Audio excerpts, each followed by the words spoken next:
여러분, 우리 하나님 살아계시고 함께 하셔서 우리에게 오늘도 말씀하여 주실 줄 믿습니다. 하나님 말씀하실 때 여호와 앞에서 자라니라, 여호와 앞에서 자라니라 라는 제목으로 하나님 말씀을 나누려고 합니다. 유치원에 다니는 짱구가 머리를 깎으러 이발소에 갔습니다. 아저씨, 이발하는데 얼마입니까? 아저씨가 웃으면서 10,000원이야 라고 이야기했습니다. 그랬더니 한참 고민하더니, 아저씨 그러면 면도 하는 데는 얼마입니까? 예끼 녀석아, 면도할 것도 없는데 뭐 면도할 것을 묻냐? 5,000원이야 라고 했더니 이 짱구가 곰곰이 생각하다가, 그럼 제 머리 면도해 주세요 라고 했답니다. 잘 이해되지 않아서 죄송합니다. 네. 여러분, 우리 아이들이 참 엉뚱한 데가 많지 않습니까? 참 자녀들을 양육하는데 참 쉽지 않을 때가 많습니다. 오늘 어린이 주일을 맞이하였는데 여러분들 어떻습니까? 자녀들을 양육할 때 괜찮으셨습니까? 아니, 지금도 영적으로 여러분들이 그 영적 부모가 되어서 양육할 때 잘 양육하고 계십니까? 여러분, 우리는 이 하나님의 자녀들이, 또 하나님의 백성들이 하나님 앞에 잘 자라갈 수 있도록 우리가 애써야 되는데 힘들고 어려울 때가 참 많이 있습니다. 여러분, 오늘 본문에는 한 지붕 아래 두 가족의 어린 아이들, 두 가족의 아이들이 살고 있습니다. 실로라는 지역에 있는 성전에서 제사장 엘리의 아들 홈니와 비느하스가 살았고요, 또 그 실로에 있는 성막의 성전에 한나의 아들 사무엘이 살고 있었습니다. 그러니까 두 가정 자녀들이 살고 있었던 거죠. 같은 성전에서 자랐고 같은 환경에서 자랐습니다. 그런데 결과는 완전히 달랐습니다. 어떤 이는 하나님을 알지 못했고 어떤 이는 하나님 앞에서 자라갔다는 이야기가 오늘 기록되어 있습니다. 자, 오늘 말씀을 통해서 하나님께서는 오늘 우리가 어떻게 자라기를 원하실까 한번 살펴보려고 합니다. 하나님께서는 오늘 우리가 어떻게 자라기를 원하실까요? 두 가지만 살펴보려고 하는데, 첫 번째는요, 우리 하나님은요, 우리가 하나님을 알기를 원하십니다. 하나님을 알기를 원하시는 거죠. 여러분, 오늘 12절 말씀해 보십시오. 같이 우리 하나님 말씀을 읽어보겠습니다. 엘리의 아들들은 행실이 나빠 여호와를 알지 못하더라. 아멘. 제사장 엘리의 두 아들 홈니와 비느하스는 하나님을 알지 못했다고 합니다. 여러분, 지금 막 이렇게 소음 나지 않습니까? 괜찮습니까? 무슨 소리? 저만 들립니까? 네, 괜찮아요? 잠깐만요.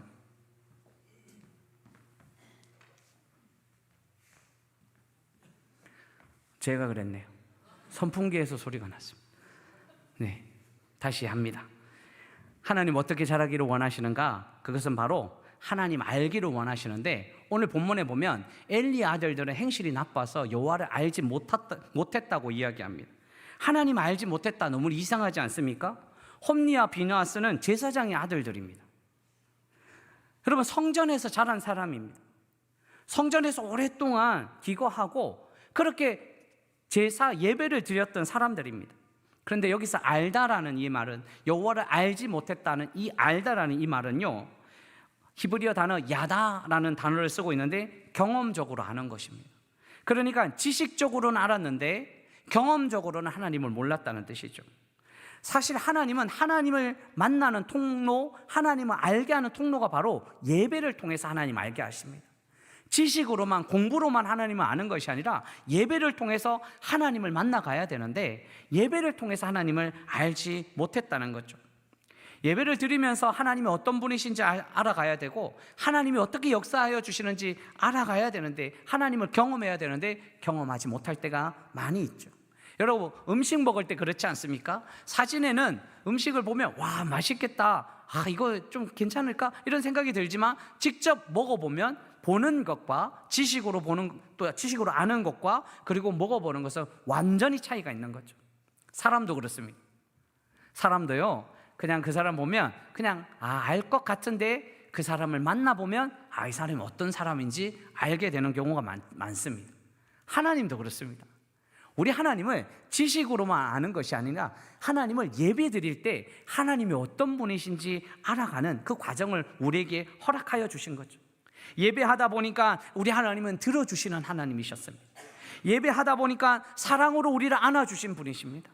예배 드리다 보니까 하나님 우리 손을 꼭 붙들어 주신 거죠.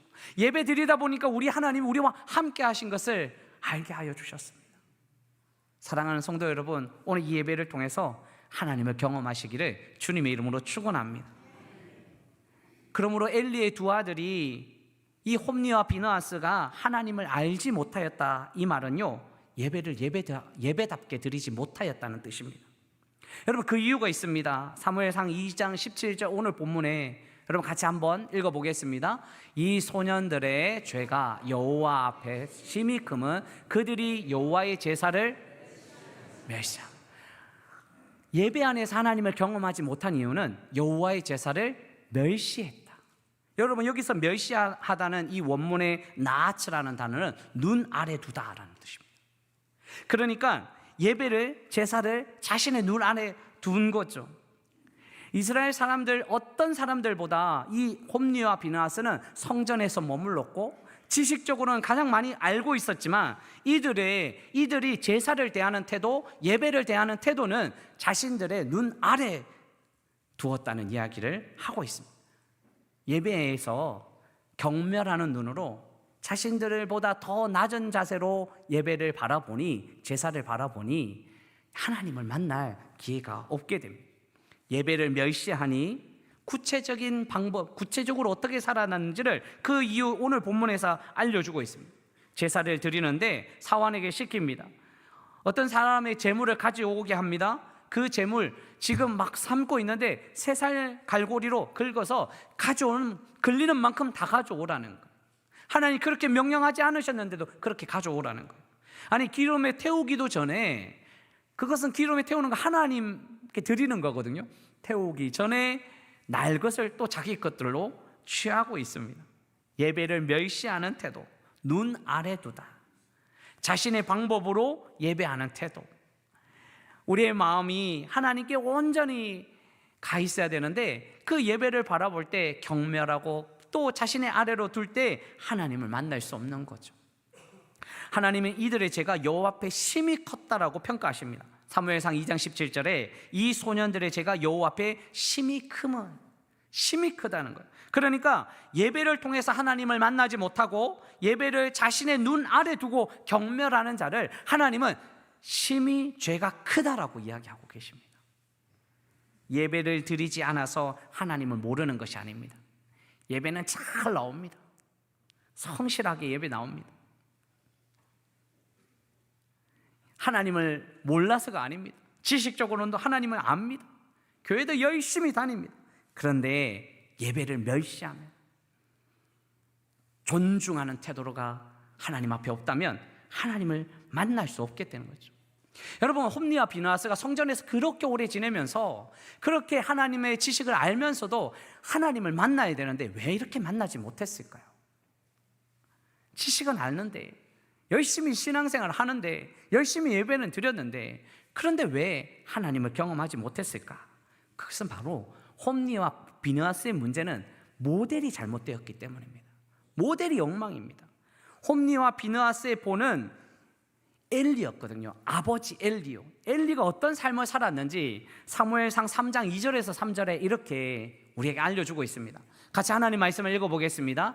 엘리의 눈이 점점 어두워 가서 잘 보지 못하는 그때 그가 자기 처소에 누웠고 하나님의 등불은 아직 꺼지지 아니하였으며 사무엘은 하나님의 궤에 있는 여호와의 전 안에 누웠더니. 아멘. 여러분, 성전의 등불은 꺼지지 않아야 됩니다. 그런데 오늘 여기서 엘리의 눈이 점점 어두워 가서 잘 보지 못하는데, 이것은 육신도 그렇지만 지금 영적으로 어두워지고 있다는 거죠.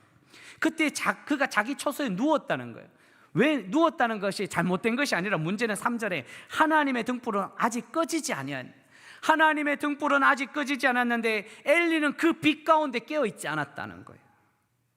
모델, 홈니와 비느하스의 모델될, 예배의 모델될 엘리가 그 빛 가운데 가지 못했음을 우리에게 알려주고 있습니다.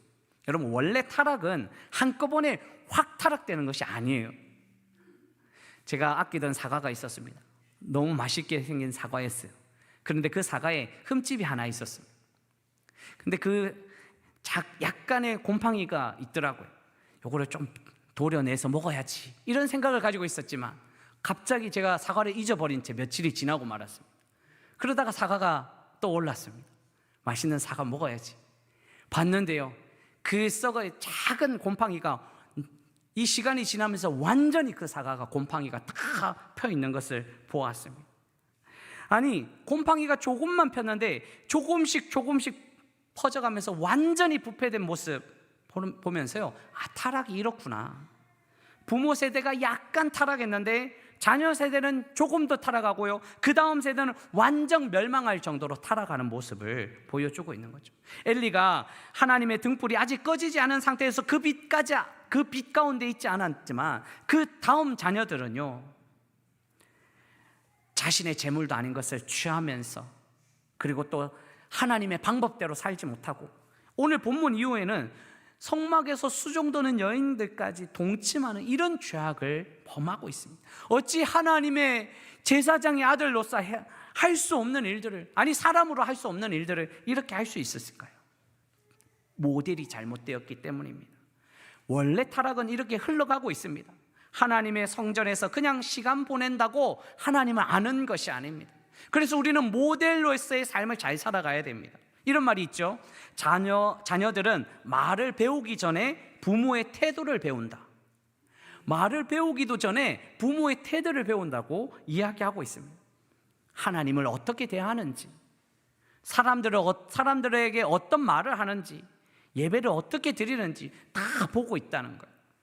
사랑하는 성도 여러분, 사랑하는 자녀들, 그리고 영적 우리 다음 세대들을 믿음의 자녀로 자라가기 위해서, 이 자녀들이 하나님을 알게 하기 위해서 우리는 하나님 앞에 본이 되는 인생이 되시기를 주님의 이름으로 축원합니다.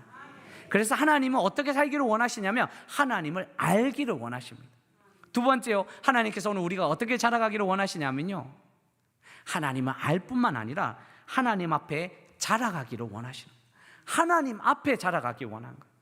여러분, 오늘 사무엘의 신앙을 이제 한번 봐야 되는데요, 홈리와 비느하스는 이런 악한 일을 했지만 사무엘은 같은 환경 속에서 어떤 삶을 살았는지 보십시오.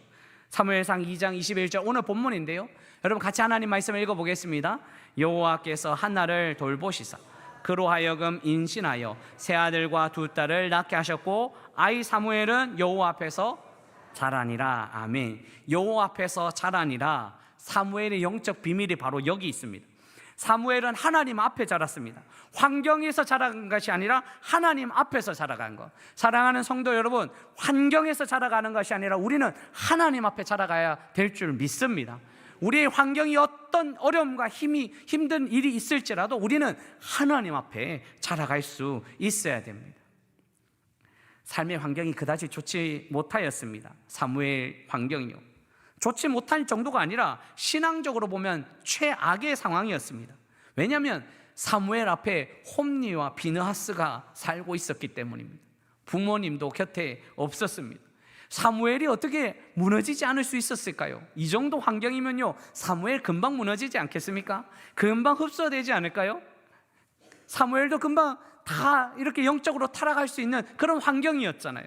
그런데 한 지붕 아래 홈리와 비느하스, 이 하나님의 제사를 멸시하는 이 사람들 앞에 이 사무엘은 어떻게 하나님 앞에서 자라갈 수 있었을까? 여기도 모델입니다. 어머니 한나의 기도가 있었습니다. 한나의 기도를 통해서 그가 영적으로 성장할 수 있었습니다. 여러분 18절 말씀에 사무엘은 어렸을 때 세마포 에봇을 입고 여호와 앞에서 섬겼더라. 옷에 대한 이야기를 하는데요, 이 옷이 어떤 옷인지 19절에 이렇게 이야기합니다. 같이 하나님 말씀을 읽어보겠습니다. 그의 어머니가 매년 드리는 제사를 드리러 그의 남편과 함께 올라갈 때마다 작은 겉옷을 지어다가 그에게 주었더니. 아멘. 한나는 매년 제사를 드리러 오면서 사무엘의 옷을 직접 지어서 만들어서 가져왔습니다. 이것은 단순한 옷이 아니라 기도의 흔적입니다. 한나는 사무엘을 기도로 낳았고요, 서원하고 나서 또 사무엘을 성전에 바쳤습니다. 젖된 후에 사무엘을 성전에 갖다 드렸습니다. 근데 얼마나 힘들었을까요? 여러분, 젖먹이를 떼어서 성전에 갖다 드리는 거, 바치는 거, 이것도 힘든 일인데 더 문제는, 더 어려움은요, 더 근심은요, 지금 거기에 홈리와 비느하스가 있다는 거예요. 악한 자들이 거기 있다는 거예요. 신앙교육이 제대로 될까? 신앙교육 잘하려고 보낸 그 자리에 세상에서 제일 악한, 제사를 그렇게 멸시하는, 그렇게 잘못된 삶을 살아가는 홈리와 비느하스가 그 자리에 있다는 거예요. 아니, 신앙교육뿐만 아니라 인성까지 무너지는 그런 상황에 이르게 된 거죠. 그런데 한나는 포기하지 않습니다. 키와 몸에 맞게 옷을 지어가면서 기도하면서 하나님 앞에 나아가고 있습니다. 오래전에 성도 한 분이 저한테 조끼를 하나 선물로 주셨습니다. 조끼를 받았는데 그 조끼가 정말 소중한 조끼였습니다. 왜냐하면 한 땀 한 땀 뜨개질해서 만든 조끼입니다. 그래도 제가 체격이 그렇게 크지 않아서 작은 조끼 만들어도 되겠지만, 그래도 시간이 얼마나 많이 걸렸겠습니까? 그런데 그분이 조끼를 하나 떠서 저에게 주면서 그렇게 이야기합니다. 목사님, 기도하면서 직접 만들었어요. 제가 조끼는 많이 있지만 그 조끼를 참 소중하게 여기고 있습니다. 얼마나 많은 시간을 투자했을까?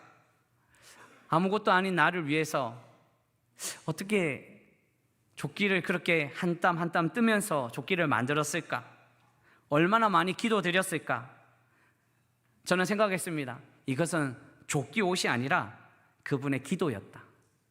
그분의 기도였기 때문에 제가 또 힘내어 사역할 수 있었습니다. 여러분, 그렇습니다. 한나는 한 땀 한 땀 옷을 지으면서 얼마나 기도했을까요?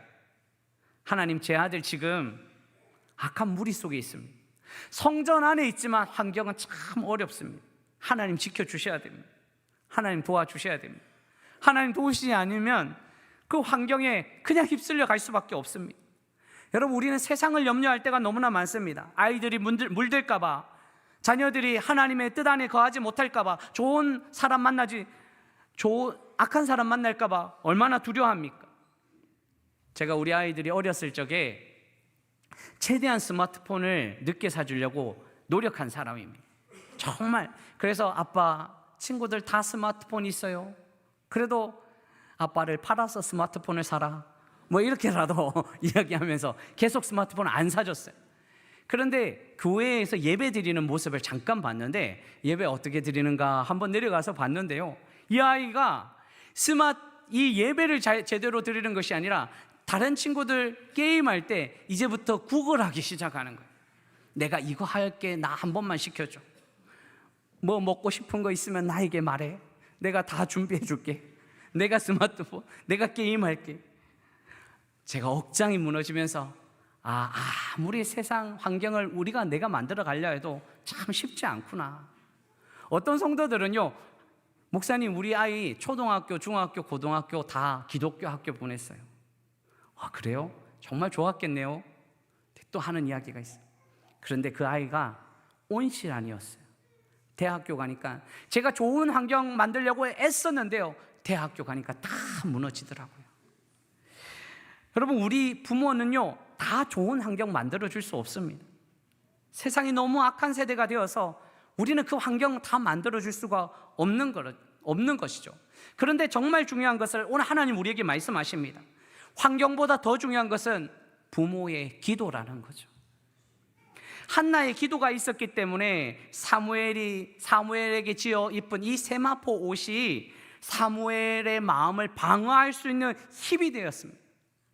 한나의 기도가 있었기 때문에 홈리와 비느하스가 아무리 유혹하도 흔들리지 않은 거죠. 한나의 기도가, 어머니의 기도가 있었기 때문에 세상에 여러 흔들림이 있어도 흔들리지 않았음을 우리에게 보여주고 있습니다. 하나님 오늘 우리에게 물으십니다. 세상이 지금 사무엘 시대보다 더 악한데 지금 기도하고 있느냐? 내가 너에게 맡긴 너희 자녀들을 지금 기도하고 있느냐? 아니, 지금 자녀들만 아니라 다 성장한 자녀들 있잖아요. 그들을 위해서 지금 기도하고 있느냐? 눈물 흘리면서 기도하고 있느냐? 그렇게 자녀들을 위해서 시간을 내고 돈 벌고 애쓰며 노력을 했는데, 그래, 그 환경을 위해서 애썼는 것은 중요한데, 그런데 자녀들을 위해서 눈물 흘리며 기도했느냐? 하나님이 물으신다면 우리는 어떻게 대답해야 될까요? 사랑하는 성도 여러분, 하나님이 맡겨주신 하나님의 귀한 선물이 있습니다. 어린 자녀든지, 아니 결혼해서 성장해서 지금 잘 살고 있는 자녀들도 영적으로 하나님 앞에 한 걸음 한 걸음 나아가고 있는지, 우리는 책임 있는 인생을 살면서 우리가 기도하며 하나님 나라를 이루어가야 되지 않겠습니까? 우리도 그렇고 우리의 자녀들도, 다음 세대도, 영적 세대도 모두 하나님 앞에 자라가는 믿음의 백성들이 되시기를 주님의 이름으로 축원합니다. 말씀 맺으려고 합니다. 하나님께서 어떻게 자라기를 원하실까? 하나님 알기를 원하시고요, 하나님 앞에 자라가기를 원하십니다. 그래서 우리는 자녀들을 위해서, 영적인 자녀들을 위해서 함께 울며 기도할 수 있어야 됩니다. 우리 교회 공동체가요, 우리의 부모가요, 교역자들이요, 선생님들이요, 눈물로 기도하면서 믿음의 본을 보여야 됩니다. 우리 자녀들을 위해서 예배하는 겉모습만 보여주는 것이 아니라 정말 우리가 하나님을 사랑하는 그 은혜의 기억을 남겨야 되는 거죠. 여러분, 기억을 남기는 건 너무 중요합니다. 왜냐하면요, 이 기억은요, 은혜의 기억은 언젠가는 또 하나님의 품에 돌아올 수 있는 가장 큰 이유가 될 수 있기 때문입니다. 은혜의 기억을 남겨야 되는 거죠. 사무엘이 세마포 옷을 입었던 그 기억이요, 아니 우리 자녀들이 찬양했던 그 기억이요, 기도했던 그 기억, 하나님의 말씀 안에 있었던 그 기억, 그렇게 되면 때로는 방황할 때가 있을지라도 또 돌아오는 은혜가 있다는 사실이죠. 여러분, 다음 주에 이제 새생명 축제를 위해서 VIP 작정을 하는 시간을 가집니다. 우리는 송구 영신 예배 때 누구를 이렇게 구원을 위해서 같이 VIP를 작정할까 작정했었습니다. 그런데 다음 주도 또 작정합니다. 그런데 이 작정할 때요, 우리의 자녀의 이름을 기록한다는 것 얼마나 마음 아픈 일입니까? 전에는 열심히 신앙생활을 했어요. 목사님, 회장까지 했어요. 그렇게 열심히 했던 그 모습, 그런데 세상 안에 살다가 너무 바빠서 예배드리지 못하는 그런 삶을 살아가게 되는 거죠. 그런데 낙심하지 말 것은 어린 시절의 그 은혜의 냄새가 다시 돌아올 수 있는 가능성을 만들어 준다는 사실입니다. 은혜의 기억, 은혜의 냄새가 있어야 됩니다. 여러분, 우리가 기도하면서 은혜의 기억과 은혜의 냄새를 우리가 맡게 해주는 거죠. 연어들 있지 않습니까? 연어들. 여러분, 연어들이 강에서 알을 낳잖아요. 그러면 이 연어들이 알에서 부화하여 1년 동안 강에서 살아갑니다. 강을 다 알게 되죠. 냄새로 알게 되죠. 그리고 나서 먼 바다로 갑니다. 3년 동안 지났다가 다시 회귀합니다. 고향 산천으로 회귀하는 연어들이요. 그런데 이렇게 회귀하는 그 시간에 가장 중요한 것 중에 하나가 후각이라고 합니다. 후각은요, 어린 시절에 강에서 느꼈던 그 냄새, 그 기억들이 몸에 배어 있었다는 거죠. 은혜의 냄새를 지금 맡게 해주면요, 아니 어렸을 적에 은혜의 냄새, 은혜의 그 기억을 맡게 해주었다면 사랑하는 자녀들이 지금은 방황하고 있어도, 지금은 눈물 나고 힘들어하고 있어도 또 하나님 앞에 돌아오게 될 줄 믿습니다. 그들에게 은혜의 기억이 있었다는 그것은 너무 중요합니다. 사랑하는 성도 여러분, 오늘 우리가 하나님 앞에 자라가기 위해서, 다음 세대가, 영적 자녀가 다음 세대 이 하나님 앞에 자라가기 위해서는 우리가 은혜의 기억을 남길 수 있어야 됩니다. 무엇보다 기도하는 어머니, 기도하는 아버지, 기도하는 부모님, 기도하는 영적인 백성이 되어서 이렇게 은혜의 기억을 남겨서 모두가 하나님 앞에 자라가는 믿음의 백성이 되시기를 주님의 이름으로 축원합니다.